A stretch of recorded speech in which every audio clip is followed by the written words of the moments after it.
Hi guys, this is Kushal Sharma here, and we're back with Group Commander Mr. Nitin Veldesar and Leena Baksh. This series of videos is regarding the huge amount of questions we had from our past webinar, the Cadet Diaries, how to join the Defense Forces. So this video will continue the conversation with them regarding what happens in the SSB. So yes, Leena, on to you. Hello, thank you for having me on board, Kushal. And I welcome you, Nitin sir, and thank you for taking out time for us. So my first question would be, what exactly is SSB, sir?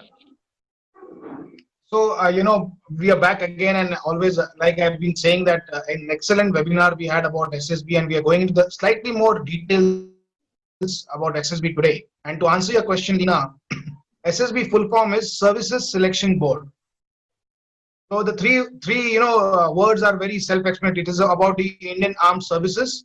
It's a selection and it's a board. So if I was to put in any other corporate parlance, I would say it is a recruitment agency for officer cadre of the Indian Armed Forces. That is the way SSB means.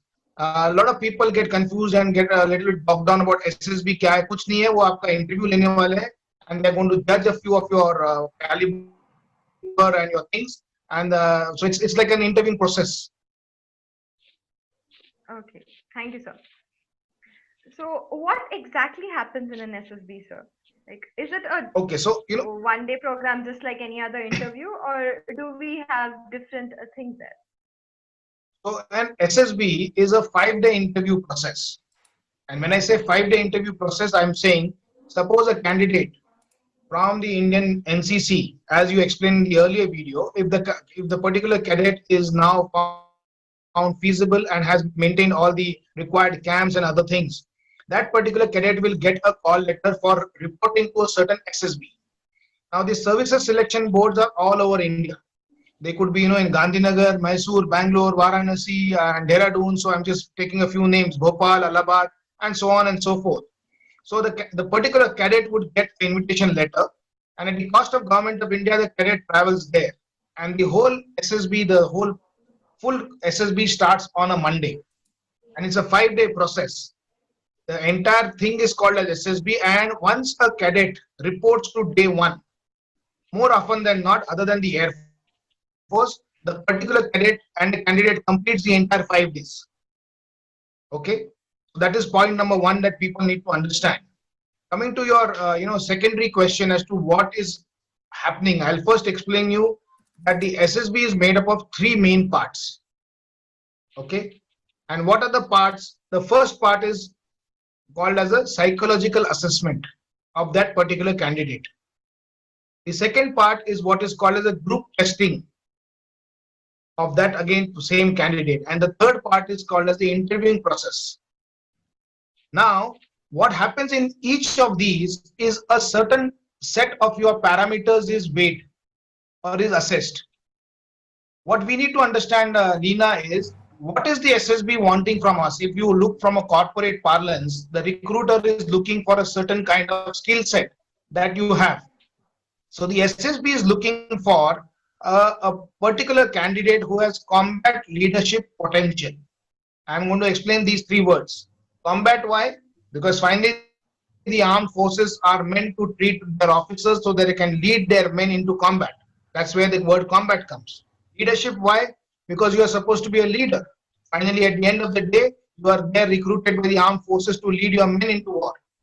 And potential, why? Because we assume that if you have a certain basic filtration, the training academies, OTA, IMA, Air Force Academy, Indian Naval Academy, and the in-service training as a young officer that you get, that training will make you fit enough and capable. So we will be able to exploit the potential of the candidate as and when he joins the academy. Okay.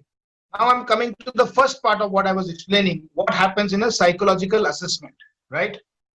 So Kushal, to understand what happens in a psychological assessment, I will say that the candidate's name number is not known to the psychological assessor. And what is happening is there is a written test. And when the written test is taking place, the particular cadets or a candidate's response to various situations is measured. When I say measured, it is not against a figure of 10 or 9. the psychological officer is trained to capture your responses to certain triggers that are given, and then make a personality assessment of what kind of personality do you have. Now, further to this, it is what are the triggers, Kushal, to understand what the triggers are. There'll be one word, and you'll have to write a sentence on that word, and that is called as word aptitude test. WAT. Okay. Then there'll be something called as TAT. Okay. Thematic appreciation perception test. That means there will be 4 or 5 pictures given, and the last picture will be blank. You have to make a story with this 4 or 5 pictures. So what appears to Kushal is a certain, he's made an image of that particular story, may not be same with Nitin or may not be same with Lina. That is called as TAT. And the third component is called as SAT, situational awareness test. What is it about? A certain situation is given to you. For example, you are walking on the road and you see an accident happening across the road.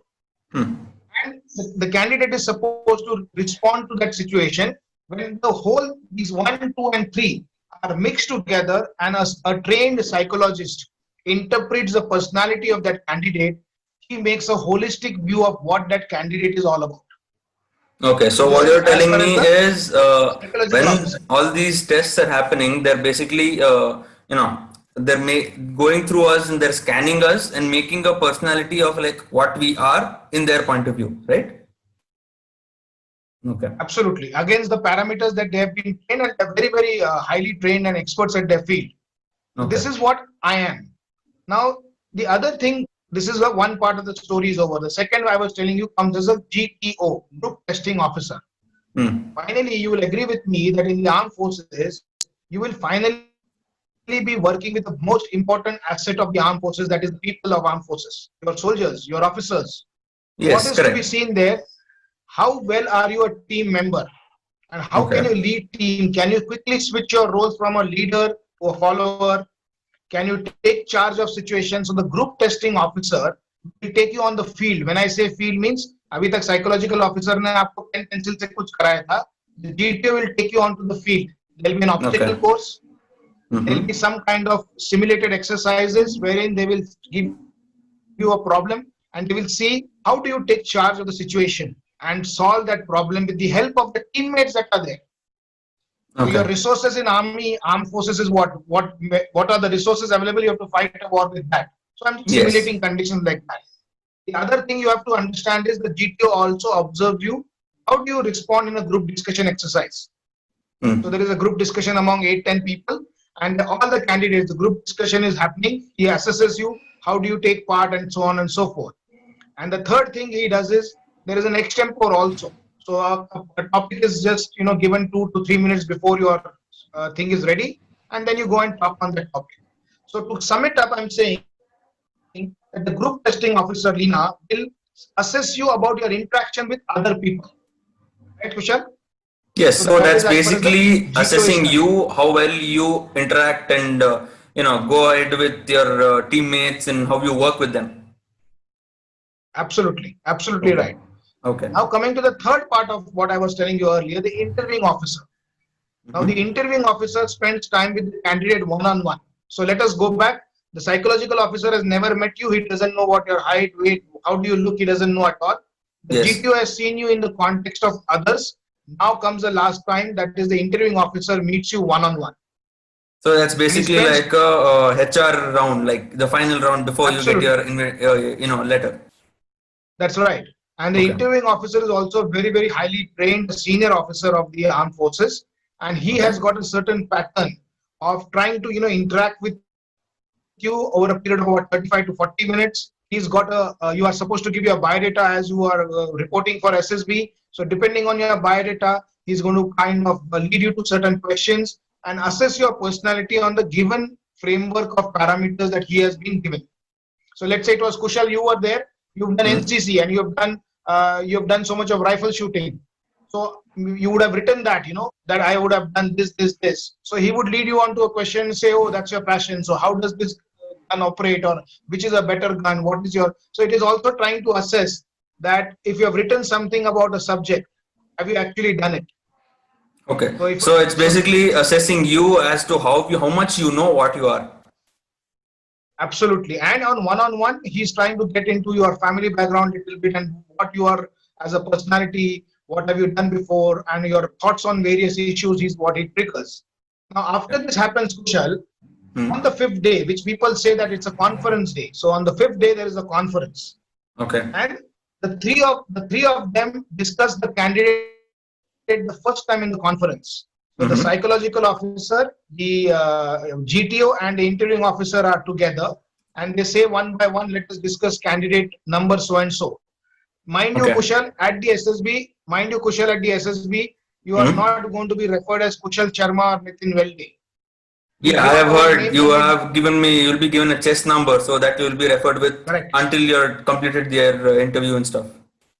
Absolutely. And why the chest numbers are given? So that there is no bias about where you come from, what is your things like that.